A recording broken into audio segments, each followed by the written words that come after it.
คือโดนเลยล่ะน้องพี่อายก็จะเป็นใจมอนประเทศว่าคงดีกันจักหน่อยกันดูบุกเลยคนนี้งามว่ะก็ถามว่าได้ใส่เครื่องประดับประดานะก็ไม่งามเนี่ยมันใส่จักซ้ำไหนมันคือคนบางคนดอก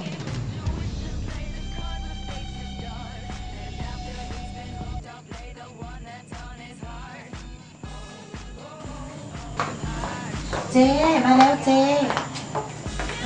จะเป็นงามประเทศว่ะนุ่งเครื่องใส่ให้งามป้ายมันกับเฮียไว้นั่งเฮียเอ้ยฝากฝั่งเลยเด้อเพราะว่าหาก็มาแต่บ้านนอกบ้านนาใหม่ๆยังบ่ทันหู้อย่างเธอดอกโบเป็นอย่างแบบที่แหละเงี้ยมากแล้วน้องก็ซื้ออย่างนี่นะที่น้อยนึงมาจะมีไม่โดนขน้อยเสนอหน้าผู้หญิงเด็กมึงดอกนี่แม่นะว่าต่างจากขน้อยอย่างอีแง่รวยเด้อจะเป็นเจ้าของบ้านทางไฮเบิร์ด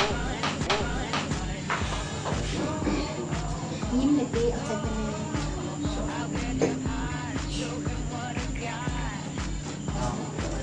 เอาจังซี่ซะน้องก็จะวางกับบรรยากาศจังซี่นะน้องเอาจังซี่อ้ายจะพาน้องไปนั่งรถดูดาวทานที่จะแทบจะต้องการด้วยแม่นแล้วเฮียดีแล้วออกไปตามอากาศสดคุณข้างนอกคุณอุ้ยแล้วเฮียสิพามาส่งเซ็กบินเลยเนาะเซ็กบินเลยเซ็กบินเลยไปบอกโอเคหาไปเดี๋ยวเลยนั่น